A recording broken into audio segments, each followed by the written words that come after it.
Today is Sunday, May 29th. This is the last edition of the oral history of Jack Alexander. Dad died yesterday at home on Saturday, May 28th, and I've been saving this previously recorded edition until after his death.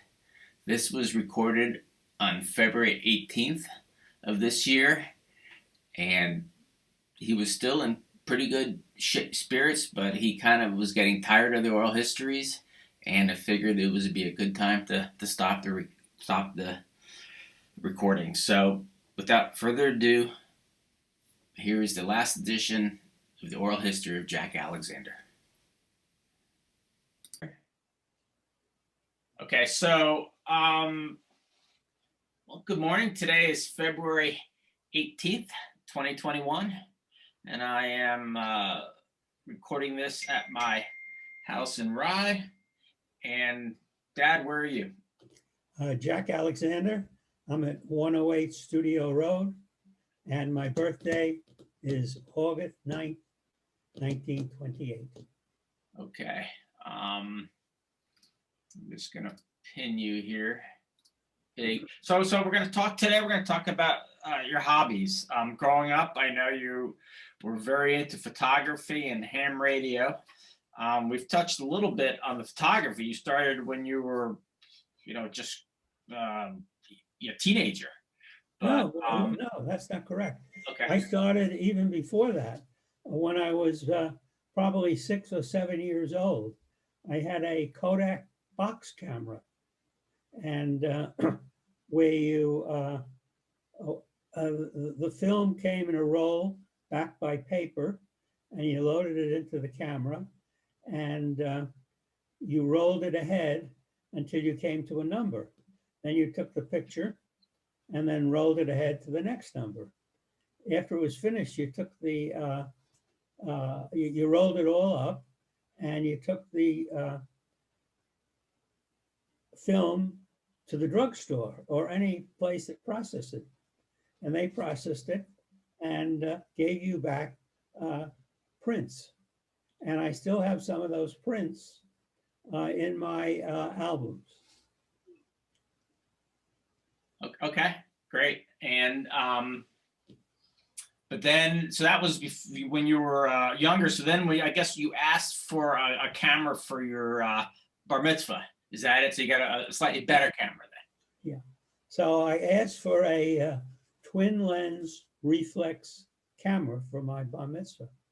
So my they didn't know, so they bought for me a domestic camera. I can't remember the name of it. That had twin lenses that were geared together. So if you turned one, it focused the other, and you looked through, down into a screen. The only trouble is the lenses weren't very good quality.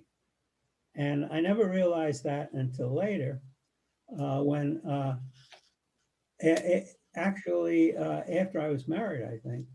And then I got a better camera. Okay, well, describe. I mean, I remember you having not a roll, maybe it was a Rolleiflex. Yes. But what does a twin, I mean, we don't see those cameras anymore. Maybe professionals still use them, but what is a twin lens? What's the twin lenses do? What do they do? Well, the bottom lens takes the picture.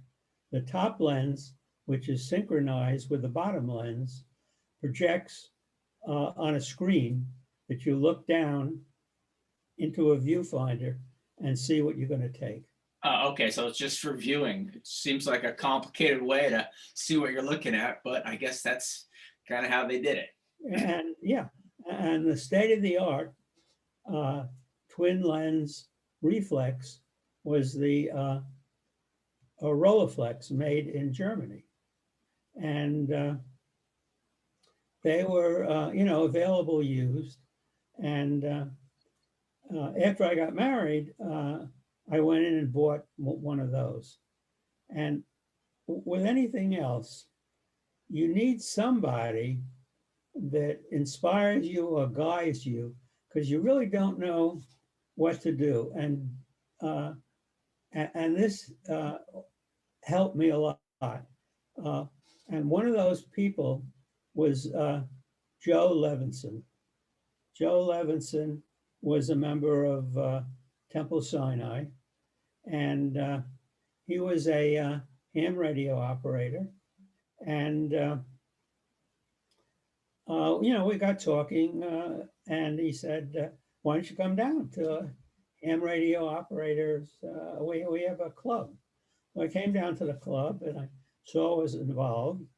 And one of the things that was involved is you had to pass a test, and to get the highest class license, the test was you had to be able to take, by listening, 25 words a minute. And I eventually was able to do that. Oh yeah, so shifting to the ham radio. I mean, a lot of my kids, don't really probably know what that is. It's like amateur radio. It's not something that many people do now, but back years ago, it was a fairly, I wouldn't say a big hobby, but it was a hobby that a lot of people did. So, I mean, first of all, what does ham stand for? Amateur. What does H stand for? Ham is, when people talk of amateur radio operators, they call them ham radio operators, just a shorthand. Okay, so H doesn't stand for anything. It was just a nice shorthand thing. Okay, so you got into the ham radio. You had to take, I know, tests. You had a lot of equipment in your office where you are now. I think you've probably taken most of that equipment out. Yes. Is anything left? Uh, Can you show us? Can you No. move the screen? Nothing's left? No. Got rid of it all. Got rid of it all. I sold it, actually. Oh no, I gave it away to a amateur radio club for a receipt, and they were 501c3 or something. So I got a receipt for what I gave it away. So is the amateur radio club in Stanford still operating? The Stanford club? No. Okay. And so amateur radio is where you use radio. Like our kids are familiar with VHF radios on boats, little like kind of walkie-talkie, short range. But describe what you could do with amateur radio. Who did you talk to? Well, there were amateur radio operators all over the world, and they scheduled or randomly spoke to each other. And if you wanted to speak to somebody, you tapped out CQ, CQ, CQ, and waited for an answer. And that meant any station, come in and we can talk.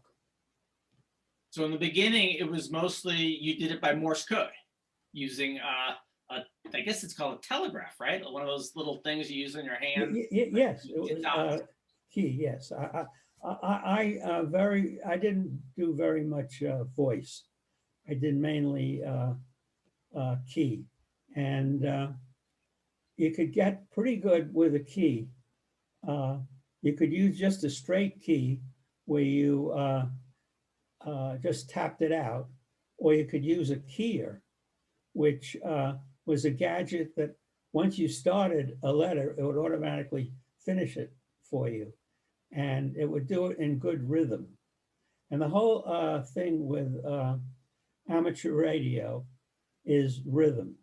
And people that are very good in music were very good in ham radio.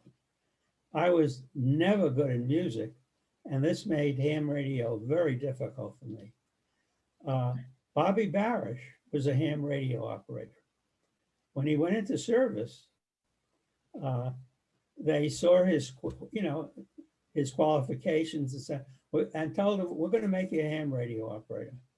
So they sat him in front of a typewriter and put on earphones, and they would send groups of five letters. And when he would hear A, which is dit da, he would press the A key on the typewriter. So he really got very good at it, much better than me. Was he a musician at all? And we used to speak to each other on ham radio with Morse code. He from Vermont, and I was down here. So we used to talk to each other. I'm at Morse code just for the fun of it. So what, because it's interesting, I'm taking this course. We were talking about earlier about safety at sea, and one thing is communications, and of course, single sideband is basically the same bands, if you will, as ham radio.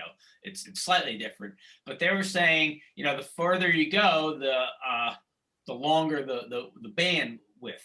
So when you were talking to Bobby in Vermont, you remember we were like 4 hertz, is it? Or the 4 band or 6 band or anything like that?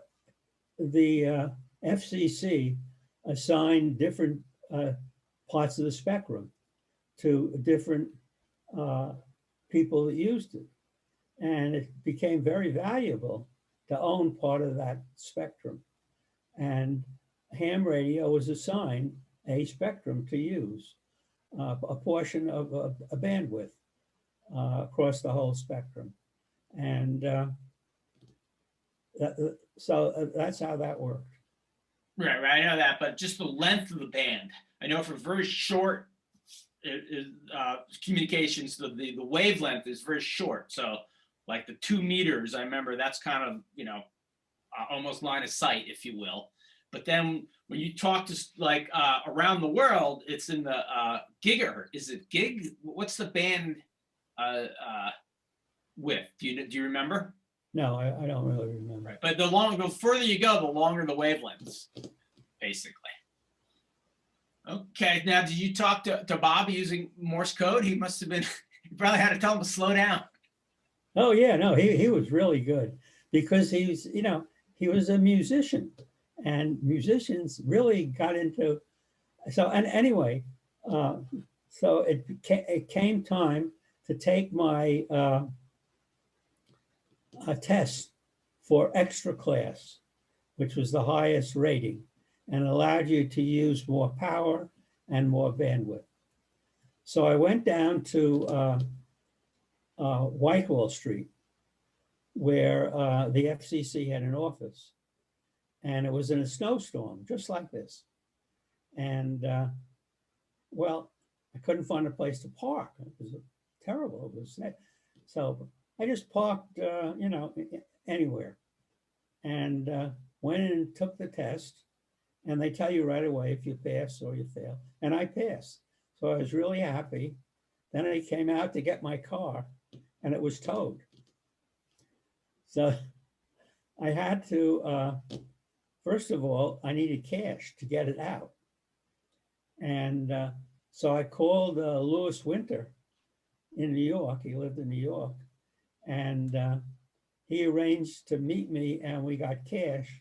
And we went to some garage on like 50th, 60th Street. And oh yeah, we had that car, and a K1UL, because I had that light. I'm not even sure if I had that license plate at that time. But anyway, I got the car out and paid cash. And, right. So you mentioned, I mean, I knew this K1UL, that every radio operator has a call sign. Just like on a boat, you have your call letters or something. Yes. So, and your call sign was K1UL, and do you still have that license plate on your car? Yes, I do. Okay. And you did that, you started doing it, so you're at Temple, so you're in Stanford, or, I mean, how long, I know you stopped doing it, but how long did you do it for? About 25 years or something like that? Yeah, well, I did a lot of interesting things. You could also send teletype. So I bought a used teletype machine, which were obsolete, and I hooked it up to the radio, and now I could type out stuff on the teletype machine, and it would go out as Morse code. Oh, it was converted to Morse code. Yeah. So you So could, there were a lot of interesting things you could do. yeah. And I experimented with a lot of them.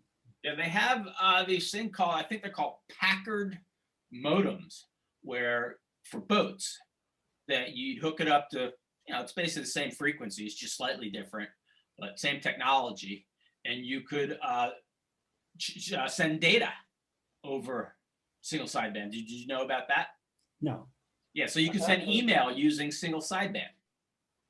Okay. That was all, beyond me. I stopped, I really lost interest in it. Mm-hmm. And so, we jumped from the photography to the ham radio, but there was also photography clubs in Stanford that you would, I don't know, you would have competitions or Yes, just talk to people about photography. Photography club in Stanford. They had monthly meetings, and you would bring your prints, your mounted prints, and they would have some judges, and they would judge which print was good, and the winner was announced at the end of the meeting, and I won quite a few things. But then I got really disillusioned because there was a member of the club who was he was a doctor, and his profession was facelifts and stuff like that. In other words, he did stuff to your skin, and he was very, very skilled. And he took these pictures, and he won a lot of things in the club. And then he died. And people asked, do you want his pictures? Nobody even wanted them. So that was kind of disillusioning to me, including his wife. She didn't want these pictures. They were snow scenes. Mhm. They were not necessarily people. Sometimes they were people, but he was an expert in retouching. Oh, I see. So that's how he made his photographs good. Yeah. Well, I'm going to keep recording, but as an aside, there was just a nice article in the New York Times about 2 weeks ago about a island in Northern Ireland. So it's off of an island up there, and the guy who works in the dump, a guy came with negatives or slides. He had like 100 bags of slides, and he said, I don't want these anymore. Here you go. Just so the guy at the dump, who works at the dump, found these and saved them, and was looking through them, and it's basically documents. He was a very good photographer, and he documents the whole history of that island from the 60s on. And people, during the pandemic, so they were posting them on Facebook and says, oh, that's my grandfather's boat, and people loved it. And they went back to the photographer and says, well, why are you throwing these out? He says, well, I've seen them all. You didn't realize. I mean, he's happy to share them, and it's a great thing now. But it's like, they don't really see it. And that's actually one thing, because you have a lot of slides, right? Do you still have those? You took a lot of, that was the thing, you would take slides, yes, color slides anyway. I don't even know what I have anymore. Yeah. And the funny thing is, the guy says, yeah, I don't even have a projector for these anymore. The slide projectors are a very common thing for audiences now. People don't use slide projectors. But there are companies now that you can take all this old stuff and ship it off to them. And whatever form it's in, they will convert it. To digitize it. And digitize it and send it back to you as a thumbnail or in some way. Yeah, well, they did that. They put it on a VHS, and now you got to send the VHS away to get it changed to digital.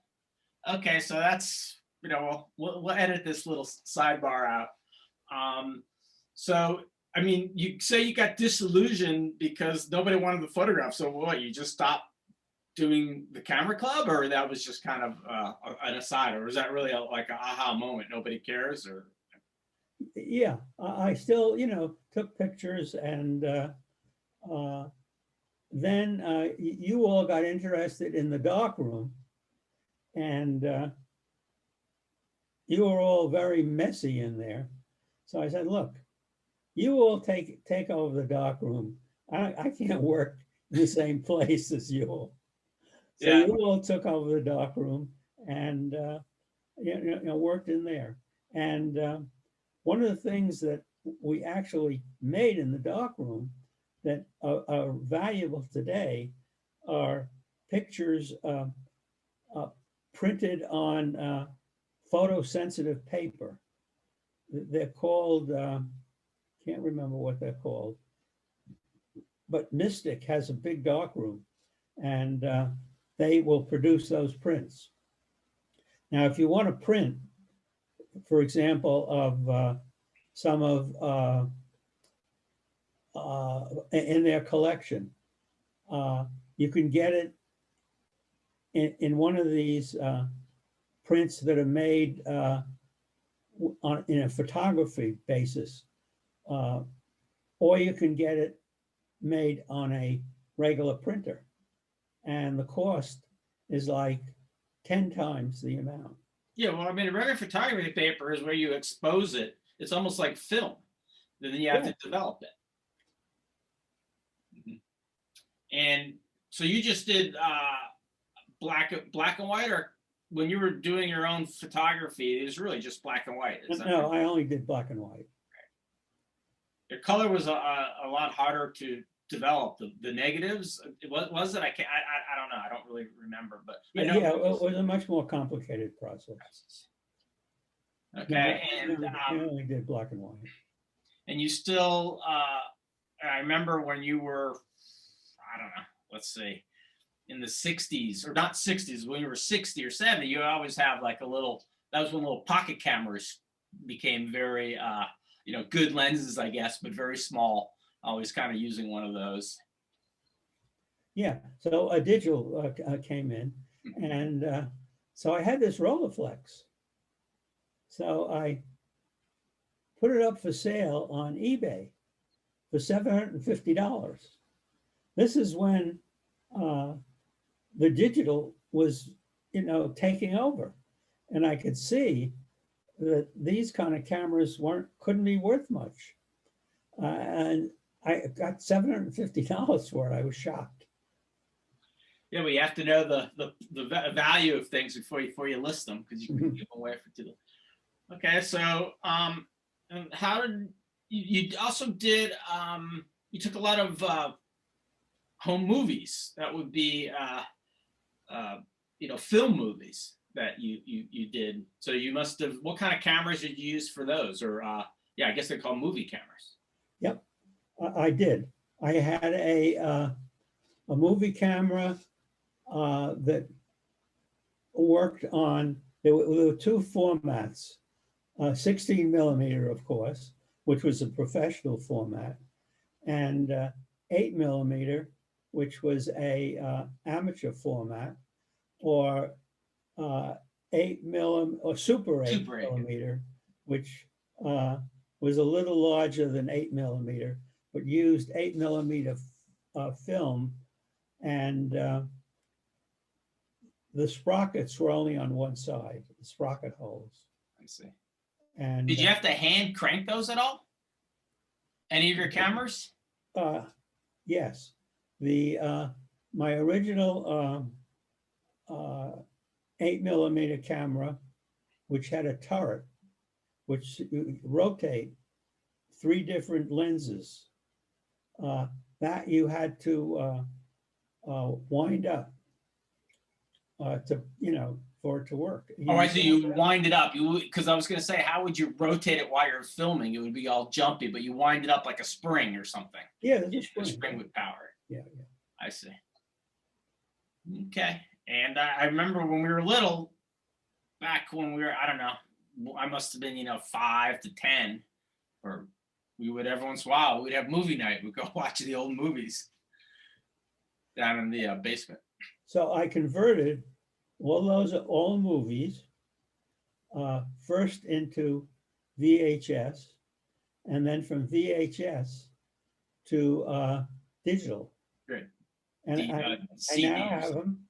I now have them on digital in the sense that they're on DVD discs. Mhm. Okay. So that was photography, ham radio. I guess why don't we just kind of continue then, because we talked about your motorboats and we talked briefly about sailboats, but let's talk about the boat that, you know, the Morgan 34, which we remember, you know, much more than the Ensign, but you did a lot of cruising on that boat around Long Island Sound and up to Maine. So why don't you talk a little bit about that? Yes, we did, and that was wonderful because we did that when you were all little. So you all were there with us, and one of the places I remember we went to Nantucket, and first we anchored or picked up a mooring in their mooring field, and then came back and forth in our dink to the dock. And then later we moved to the Nantucket boat basin. And we were like the smallest boat there. But we were in there, and and we rented, you know, bicycles, and did a lot of stuff in cruising. We cruised as far as Maine. Trying to think of the town in Maine where we went, but anyway, Northeast Harbor. A lot of towns there. Yeah, no, Northeast Harbor. Yeah, very nice. Very nice. They had docks, and we were at a dock there, and we ate on shore often, and rented. Did we rent bicycles? No, I don't think we rented bicycles there, but we climbed Mount Norumbega, and I took a lot of pictures. Was that in Acadia National Park? Yes, Acadia National Park. Yeah. But we never took the tours.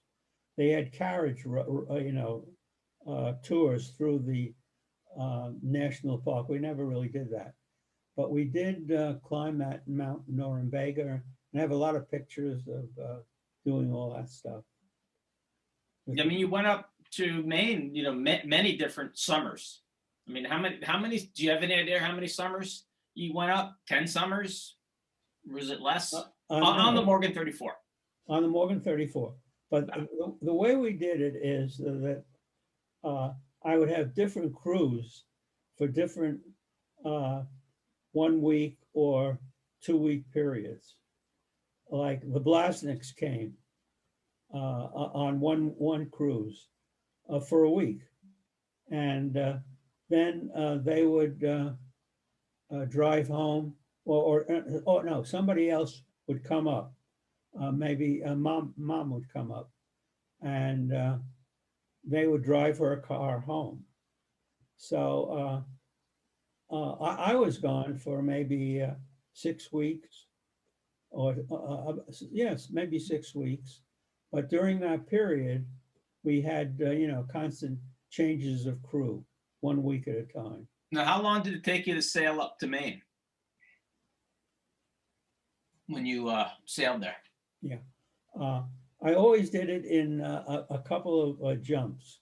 The first stop was the Cape Cod Canal, and in the Cape Cod Canal, you're very familiar with that area. There's a dead-end canal, which was bypassed when they built the new canal, and we used to anchor there in that dead-end canal. So it would take about 2 days to get there? Yeah, 2 days. From there, it was like 24 hours. Mm-hmm. And so you did that, you know, many years. Yes. Okay. And then, so let's see, you probably had the Morgan 34 for. You haven't any idea how many years you owned the boat for? Let's see. You probably got the boat when I was, I don't know, about 5. So that was the late 60s. You probably bought the boat. Yeah, it was very interesting how I bought it. I went down to McMichael, yacht broker, and I told him, what I was looking for, and I wanted to trade in a boat. And he said, I got just the boat for you. So he took me out to someplace not far from Stanford, and there was a Morgan 34, but it was a different layout. They had a layout where there was a bunk on one side and a galley on the other side. And I really didn't like that layout. The layout I wanted was a settee that on one side that where the table went down and created a double bed, and on the other side a single bed, and of course up forward two V bunks, and that worked out very well as a design, and we used that boat for a lot of cruises. Mm-hmm. To Mystic, that was one of the places, and being a member of the Mystic Seaport, they would give you the second night free and stuff like, which I think they still do. Yeah. So you must have had that boat for about 30 years, and then all of a sudden you decided, well, wanted a new boat. So you got 9 kids, which your grandkids would remember. What made you decide, after 30 years, you wanted a different boat? I always thought we'd bury you in that boat, the Morgan 34. So what happened that you said, want a new boat? Well, I realized the Morgan 34 was pretty fast for its size and all, but it really was not a performance boat. So I wanted to get a boat that was very easy to handle and could be handled by one person. So I looked around and I saw a boat with actually sort of the same size as the boat you have now, completely different design, but about the same size. Like a 33-foot boat. Well, it's just the same size as, No, much smaller. No, the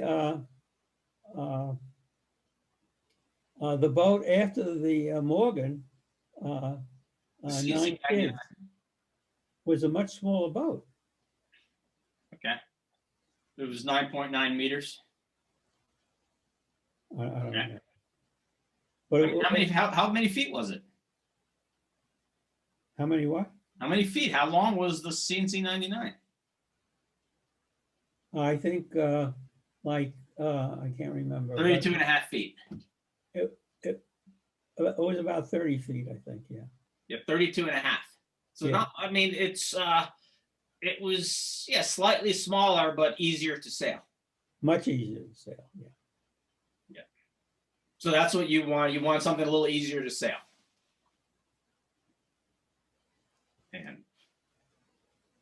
And did it? And you had that boat for almost 20 years, also, or slightly less than 20 years. And you just let's see, you donated the summer of 2019 was your last summer with that boat? Yes. In October of that year, I was with you at the boat show in Newport. And that's where I met this group from Maritime Donations or something. Yeah. In Rhode Island-based organization. Very good organization. So I asked them, how about donating this boat? Oh, sure. We will. All you have to do is sign over the papers to us. We'll take care of everything. We'll send down a delivery crew, pick it up, and they did all that. And I had an appraiser sign off for the value of the boat, which was about 70 or 80% more than you could probably get by selling it. And the appraiser was a little slippery guy, because I needed his signature on this special paper, and it had to be original. And when you filed your tax return, I filed my tax return electronically, but as part of that electronic filing, you mail, and they send you a covering letter as part of the tax return, prints you a covering letter, H&R Block, and you mail this down to someplace in Texas, and it becomes part of your tax return. So what was that? Why was that hard to get his signature on it? The appraisers, or? I don't know why, but I really, but it was a problem. But I finally was able to get his signature. Yeah, it's I know I did the same thing with the Melgis, and it's kind of like you got to chase the guys down. You think they know the deal. You almost need to get that signed right at the appraisal, have the sheet of paper if you knew what he needed to sign. But he doesn't have the number for you, I guess, right at that time. Yeah, it's a game that these boat donation people play with the appraisers, because they get business, the appraisers get business, and everybody's making out except the government. But it's not a big number either way. No, and it's an easy way to you don't have to deal with showing people the boat and over and over. There's certainly requirements that to be filled. The person that takes the donation has to hold it for 2 or 3 years before they can sell it, and it's a whole. But they know, they do it all the time. They know what to do. Yeah, they try to rent out. Very helpful. Yeah. And they even sent me a plaque. Where is that plaque? Oh, I'll show it to you.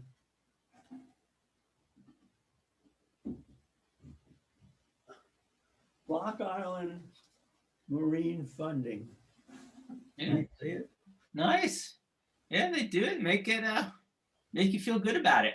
Yeah.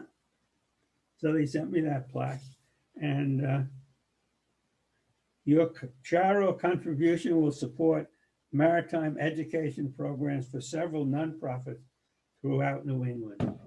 Now, I don't know what they really do with them. No, they do. They support Mystic Seaport. They support Sail Newport. They support all these maritime, organizations who, they can't. I mean, Mystic Seaport could take boats because they're, they know boats, but other organizations can't, are not equipped to take a boat in donation and put it in a boatyard. So it's actually a good way to do it. And they're also affiliated with Maine. They do it there. There's like 2 organizations that do this. So anyway, that's I actually donated our Melgis. We had a Melgis 24. I think you would. Yeah. We donated directly to organizations that's actually using the boat. Oh, okay. Well, that's the best. Yeah, that was it was easy, but it was a smaller thing. Actually, Billy Heller did that too. He had the I can't remember the boat. Yeah, the J105. He donated it to the Young American, the group that I was. Yeah, and they actually, I think it went to Stanford Yacht Club, and they actually used the boat. In other words. Yeah, well, now it's up here actually, because the guy Peter Becker, who I started the program with, I'm no longer involved. It's kind of a shame. It's no longer kids anymore. But he was sailing our first boat we had. He ran it on the rocks and basically destroyed it. Now they're getting it fixed, but it's And so then he took that boat, Billy Heller's boat, up and used that boat last summer. Oh, I see. That's a whole nother story. Okay, well, that's a good flavor of that kind of stuff. Talk about running on the rocks. This has nothing to do with what we're talking about. But every morning I listen, and there's all these crashes between cars. Now, Listen where? Oh, on the on Mayor the Parkway? radio, on the radio, On the radio? you know, they tell you a crash here, a crash there. Cars run into each other or into embankments, and there's just